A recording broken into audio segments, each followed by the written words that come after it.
इस स्थान पर पिछले 100 साल से राम कथा सुनने स्वयं आते हैं बजरंगबली।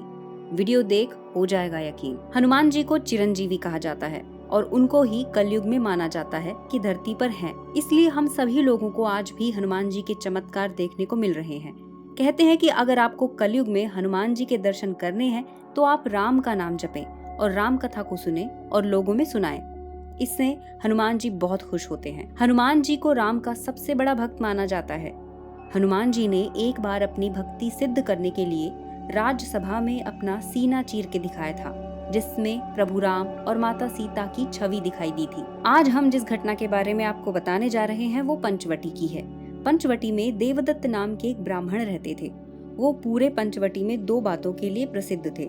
पहली राम कथा को लेकर और दूसरी हनुमान जी की भक्ति को लेकर। लोग बताते हैं कि जब वो राम कथा बैठ के सुनाते हैं तो उस कथा में साक्षात हनुमान जी आते हैं। उनकी इस लोकप्रियता से उनका पड़ोसी लक्ष्मण दास उनसे बहुत जलता था। जन्म से लक्ष्मण दास भी ब्राह्मण था और वो भी राम कथा सुनाता था, लेकिन देवदत्त जी की सभा के आगे उसकी सभा में भीड़ नाम मात्र आती थी, जिससे वो बहुत दुखी था। लक्ष्मण दत्त को लगता था कि देवदत्त ने अपना झूठा प्रचार करवाया है। उसने झूठी अफवाह फैलाई है कि उसकी सभा में साक्षात हनुमान जी आते हैं, इसलिए उसकी सभा में ज्यादा भीड़ होती है। नहीं तो राम कथा तो वो भी सुनाता है और उससे अच्छे से सुनाता है, ऐसा लक्ष्मण दास का मानना था। लेकिन शायद वो भगवान की भक्ति को नहीं समझ पा रहा था।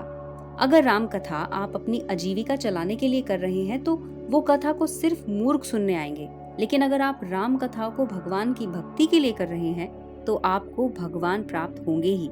एक दिन जब देवदत्त जी पंचवटी में राम कथा सुना रहे थे और सभा भक्तों से भरी पड़ी थी, उसी सभा में लक्ष्मण दास भी शामिल हुआ, ये देखने के लिए कि ये ऐसा क्या सुनाता है जो इसकी सभा में इतनी भीड़ है। वो भी भक्तों के बीच में बैठ जाता है और राम कथा को सुनने लगता है। और जब वो सुनता है तो वो आश्चर्य में पड़ जाता है कि वो कौन सी राम कथा सुना रहे हैं। ऐसा तो कहीं शास्त्रों या पुराणों में लिखा ही नहीं है और ना सुना है। फिर भी वो अपनी शंका दूर करने के लिए लगातार 2 दिन उस कथा में शामिल हुआ। वो फिर आश्चर्य में पड़ गया कि ये हर रोज कुछ अलग ही राम कथा सुनाता है और ये लोग बड़े मन से सुनते हैं। उसने अगले दिन जब देवदत्त राम कथा सुना रहे थे तभी बीच में खड़े होकर जोर से स्वर में बोलते हुए कहा, भक्तगण, ये देवदत्त पाखंडी है और आप लोगों को पता नहीं ये क्या सुना रहा है। ये जो सुना रहा है ऐसा कहीं भी पुराणों में लिखा नहीं है और ना ही कहीं वर्णन है। ये आप लोगों में झूठी अफवाह फैला रहा है कि इसकी सभा में साक्षात हनुमान जी आते हैं। पूछे भक्तगण इस ढोंगी देवदत्त से कि क्या ये जो सुना रहा है इसका कहीं पुराणों में वर्णन है। लक्ष्मण दास की बात सुन भक्तगण के बीच में बातें शुरू हो गई और उन्हीं भक्तगणों में से एक भक्त ने खड़े होकर देवदत्त जी को प्रणाम करते हुए बोला, महाराज कृपया इनके प्रश्नों का उत्तर दें और हमारी शंका को दूर करें। इस पर देवदत्त मुस्कुराए और बोले, आप लोग कृपया शांत हो जाइए और बैठ जाइए। मैं लक्ष्मण दास जी के सभी प्रश्नों का उत्तर देने को तैयार हूँ। ये बोलकर उन्होंने लक्ष्मण दास को बोला कि आप जो बोल रहे हैं वो सत्य है। मैं जो भी सुना रहा हूँ वो कहीं पुराणों में नहीं है। इतना बोलते ही लक्ष्मण दास के चेहरे पर खुशी की लहर दौड़ गई और भक्तगणों में मायूसी छा गई और ये सब वो सोचने लगे कि महाराज ये क्या बोल रहे हैं। उसके बाद लक्ष्मण दास फिर से बोला कि देखा, मैंने बोला था ना कि ये झूठा है। इस पर देवदत्त महाराज ने लक्ष्मण दास को बीच में रोकते हुए कहा, हे लक्ष्मण दास, आप सही हैं कि मैं जो कथा सुना रहा हूँ वो पुराणों में नहीं है, लेकिन इसका मतलब ये नहीं कि ये झूठी है। ये कथा सुनाने का मैं सिर्फ जरिया हूँ। ये मेरे मुख से निकल रही है बस, लेकिन इसको सुना तो कोई और रहा है। इस पर लक्ष्मण दास बोला, अब तुम कौन सा प्रपंच रच रहे हो। इस पर देवदत्त जी ने बोला कि मैं कोई प्रपंच नहीं रच रहा हूँ। ये राम कथा खुद भगवान हनुमान सुनाते हैं।